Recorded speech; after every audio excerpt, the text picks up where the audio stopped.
Vamos a iniciar nuestra conversación con el doctor Gustavo Ferraris. Él es el presidente de la Auditoría General de la provincia de Salta. ¿Qué tal? Buenas noches, Ferraris. Gustavo, Néstor, buenas noches. Un placer estar con ustedes. Gracias por venir. Bien, y el tema que nos convoca es una serie de obras que se hicieron. Podemos ubicarla en la segunda década de este siglo, que se ha conocido como un proyecto de recuperación histórica respecto a la situación social y también de infraestructura que especialmente atañe a 3 departamentos: Rivadavia, San Martín y Orán. La auditoría, como debe ocurrir con toda cuestión que hace el Estado provincial, debe auditar. Así lo hace con los municipios y así lo ha hecho con este plan. Para comenzar, ¿qué visión hay? Usted ya lo ha manifestado desde la presidencia de la auditoría sobre los informes que se han presentado de auditoría dentro de lo que es la actuación de este organismo que preside. Bien, como usted muy bien lo señalaba, en el año 2011 la legislatura autoriza al Ejecutivo Provincial la colocación de títulos en el mercado nacional e internacional, a partir de lo cual ingresan a la provincia aproximadamente 185 millones de dólares. A partir de allí, una operatoria financiera de especificación y, consecuencia de todo este ingreso de dinero, la formalización del Fondo de Reparación Histórica, que en materias de obra constituía un plan de obras a llevarse a cabo en estos 3 departamentos que usted citaba. Y a partir de allí, la creación de la unidad coordinadora, una comisión bicameral en la legislatura para el seguimiento. El concepto global es que cuando hay dinero público del Estado, la auditoría tiene competencia. En el mes de febrero próximo pasado, la auditora a cargo remite a la presidencia la elaboración de un informe preliminar. Este informe preliminar concluía en una abstención. Tenía como fundamento la imposibilidad de llegar a otro tipo de definición por cuanto no había los antecedentes y los expedientes completos suficientes para emitir una opinión válida, sustentable en cuanto a la legalidad se refiere. Es decir, faltaba información. Esos fueron los argumentos que utilizaba el auditor del área para sustentar su abstención. Luego de un par de semanas de trabajo en la presidencia, le hago la mención de que en estos casos la legislación prevé de que son 2 compartimientos totalmente separados, el auditor del área y la presidencia. Por lo tanto, anoticiándome yo en el mes de febrero, procedo a elaborar una discrepancia que se la transmito de manera personal e informal y luego formal en el expediente al auditor, en donde yo llego a la conclusión de que luego de un trabajo deficiente, por cierto, y tardío, porque también hay que reconocerlo y decirlo, yo ejercía mi derecho de expresar una disidencia. Esto, lejos de implicar una diferencia sustancial o una cuestión de grieta adentro, tiene que ver con el principio de transparencia que yo personalmente me encargo de que queden así de claro. Me parece mucho más constructivo y transparente la discusión de puntos de vista distintos que amoldarse a una opinión que constituye en sí una abstención, que en definitiva también habla de que no hay un trabajo profundamente bien hecho. Y hay muchos aspectos de la operatoria de obras que se han llevado a cabo que han merecido mi discrepancia y mi diferencia, y así lo he plasmado. Una abstención, ¿qué significa para una abstención? Es decir, yo no puedo decir si esto se hizo bien o se hizo mal, porque me abstengo de votar. Ajá. Entonces, es un acto administrativo por cuanto expresa la voluntad de la administración pública, pero en cuanto al contenido, desde mi punto de vista, es hasta algo evasivo porque prefiere expedirse por una abstención antes de indagar algunas otras fuentes de información indispensable y que existen a disposición de la auditoría para llegar a una conclusión distinta. ¿Y cómo puede seguir esto internamente dentro de la auditoría? Puede seguir, las posiciones están perfectamente plasmadas, al menos la mía. En estos momentos el doctor Marco Segura, que es el responsable del área, puede tomar como propio las circunstancias que yo le he señalado como deficientes y hacerlas propias, o puede mantener el voto que él ya ha emitido. En ese caso prevalece la opinión de él por sobre la del presidente, pero la legislación con buen criterio, a mi juicio, permite que la disidencia quede plasmada dentro del expediente con una indicación y un cuadro de datos bastante importantes sobre aspectos que no han sido analizados por el voto venido en vista y que permiten, desde mi punto de vista también, echar un poco más de luz respecto de cuestiones vinculadas a los anticipos de la obra, a los tiempos de ejecución de la obra y a los montos que, en definitiva, que me llevan a concluir que solamente el 24% del monto que ingresó por concepto del fondo se han destinado a obras terminadas. Correlato de ello que el 76% estamos hablando de inversiones hechas sobre obra o que no se han iniciado o que se han iniciado y se han prolongado tanto en el tiempo que la ecuación financiera de esa obra se ha desvirtuado, o obras que han sido definitivamente rescindidas. En los tres casos se trata de un dinero invertido de manera deficiente, y esa es la explicación que la auditoría tiene como misión esencial de darle a los salteños. Ahora, Gustavo, ¿hay posibilidad de la presidencia que reasigne a otro auditor para que verifique? Porque tengo la sensación de que desde la presidencia se dice, me parece que no han hecho el esfuerzo suficiente y necesario para recabar información. No está prevista esa alternativa, el tiempo ha sido bastante extenso el que se ha tomado el área. Creo yo que las circunstancias y los detalles que la presidencia ha manifestado en la disidencia pueden habilitar la continuidad del trámite, que es girar estas conclusiones a la comisión bicameral, que de hecho en el transcurso de esta semana, el día de la fecha, ya he recibido intimaciones para que remita las conclusiones a las que estamos arribando.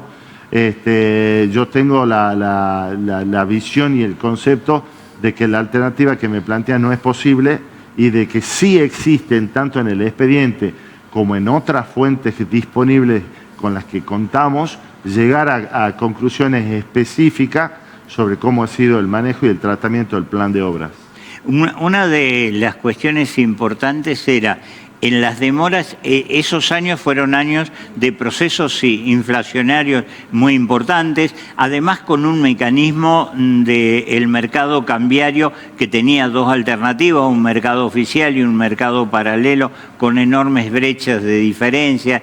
Todo ese tipo de cosas no han sido incorporadas en el análisis. Te digo algo más. Siendo esto el panorama general que se observa, nosotros hemos detectado obras que se han iniciado y se han concluido con exactamente el mismo presupuesto.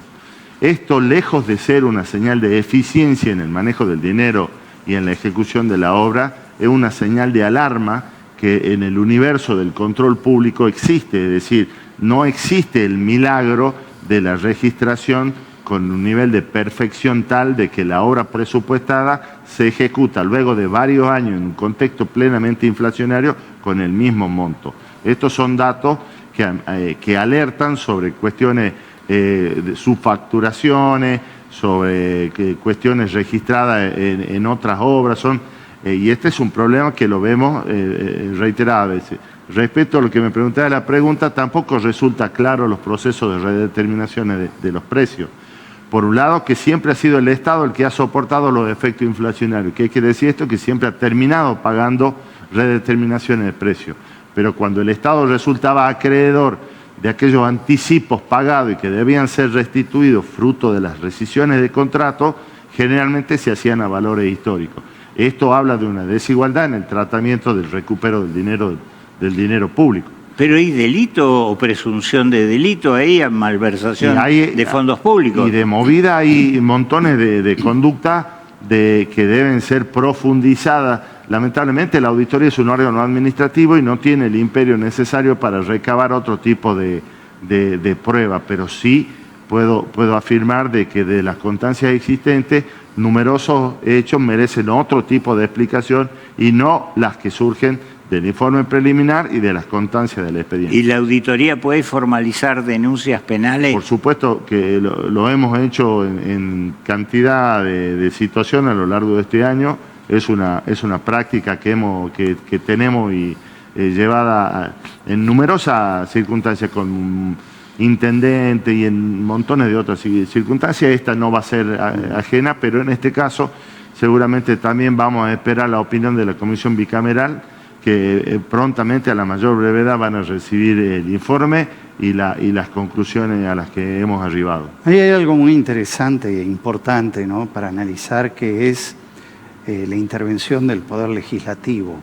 Punto uno, porque el Poder Legislativo ha aprobado lo que ha sido el Fondo de Reparación Histórica, ha aprobado los créditos, empréstitos, lo que fuera, ha constituido una comisión de seguimiento que se supone que tendría que haber tal vez notado algunas cosas, y ahora va a recibir este informe. Y además es el Poder Legislativo el que les da el aval a los auditores, porque los auditores pasan por allí y son aceptados. ¿Qué expectativas podemos tener de esa labor de la bicameral respecto a todo esto? Las mejores. Yo participo de la idea de que el Estado tiene que interactuar entre los distintos estamentos. Los principios del republicano así lo exigen. La Constitución Nacional abraza el sistema representativo republicano y federal. Pues una de esas características es la interacción de los distintos poderes en sentido de contralor mutuo y de participación necesaria. Me parece sumamente saludable que la auditoría, como un organismo extrapoder, o sea, por afuera del Poder Ejecutivo, participe con el Poder Legislativo, fuera del Poder Ejecutivo también, en la definición de las conclusiones. El Fondo de Reparación Histórica debe ser uno de los empréstitos más importantes a los cuales ha acudido la provincia, creo yo, del retorno a la democracia, y me parece que todo lo que tenemos algún tipo y grado de responsabilidad le debemos a los salteños una explicación de qué es lo que pasa. Ni hablar la gente del norte, tantas veces postergada, azotada por factores climáticos, que en algún punto han visto la posibilidad de que esas cuestiones se solucionen, y hoy por hoy estamos viendo de si se gastó bien o se gastó mal el dinero. Me parece que es por ahí. Me parece que mientras más organismos del Estado en sentido global participen, resulta más saludable. En el caso de los auditores, ¿puede haber un juicio político para algún auditor? Puede haber juicio político sobre cualquier auditor desde cualquier momento, porque cada uno de los actos que nosotros llevamos adelante son materia justipreciable por parte de la legislatura provincial, porque, como decía recién, al haberse consagrado la auditoría como un organismo extrapoder, no dependen del Poder Ejecutivo, por lo tanto que la voluntad de seguir o no depende de ahí, sino de un proceso disciplinario, como lo es el juicio político, en donde una de las cámaras acusa y la otra juzga. Así ha sido previsto el modelo instituido en la reforma constitucional del 98 en la provincia de Salta. Me parece sumamente razonable la independencia en relación al Poder Ejecutivo, porque marca la posibilidad de que yo pueda, que mi accionar quede garantizado por el amparo de la propia Constitución. Quiere decir que los legisladores pueden decidir respecto a la actuación del sobre auditor, este caso y sobre cualquier accionar, tanto de los auditores como también a modo de ejemplo de los jueces. ¿Y la formalización del pedido de juicio político lo tiene que hacer la Cámara, lo tiene que hacer un legislador, lo puede hacer un individuo o lo hace la auditoría? No, por supuesto que lo hace un legislador y deberá contar de una cuestión de mayoría, de aprobación, de dictámenes, ajena a la consideración de nosotros, por supuesto, pero que quede claro que es un proceso disciplinario regido por las normas del juicio político conforme lo marca la Constitución provincial. Muy bien, sí. No, me quedé en la última nada más. Esto esperan la bicameral y después ¿qué? Yo estoy esperando que el doctor Segura suscriba la resolución que se la he mandado el día viernes último pasado, y luego la suscribo yo, o sea, se adjunta mi disidencia al voto original y el trámite administrativo allí se concluye, se notifica a los interesados, se remite a la comisión bicameral, y también ahí viene una etapa, ¿no es cierto?, de análisis de si este tipo de actuación o conducta son susceptibles de una definición más profunda en el Ministerio Público Fiscal. Y como decía Gustavo, también había una bicameral de seguimiento. Esa es la que va a recibir, que insisto, permanentemente me ha requerido en los últimos tiempos avances sobre el tema. hoy por hoy estoy en condiciones de decirle de que ya hay conclusiones a las cuales ellos van a acceder y por supuesto ellos también tienen las prerrogativas de analizar las conductas y de definir también los cursos de acción en base a los hechos que allí se describen. Esto va por mi cuenta, el seguimiento lo tendrían que haber hecho antes, no el trabajo de auditoría. Y un poco yo creo que también la auditoría podría haber resuelto el tema con un poco de anterioridad y lo asumo y no tengo, como se dice, pelo en la lengua de decirlo. Me parece que esos tiempos deben ser más cortos. Claro, el paso del tiempo, digamos, amortigua un poco. Diluye, amortigua. Estamos hablando de más de 10 años. Claro. Pero hoy la provincia cuenta con un sistema informático financiero bastante, que hemos podido acceder fácilmente a numerosas constancias. Cuándo se inician las obras, qué se paga, cuándo se devuelve, esta obra está rescindida. Esos son datos que por ahí la accesibilidad informática con la que cuenta la provincia ha facilitado el trabajo.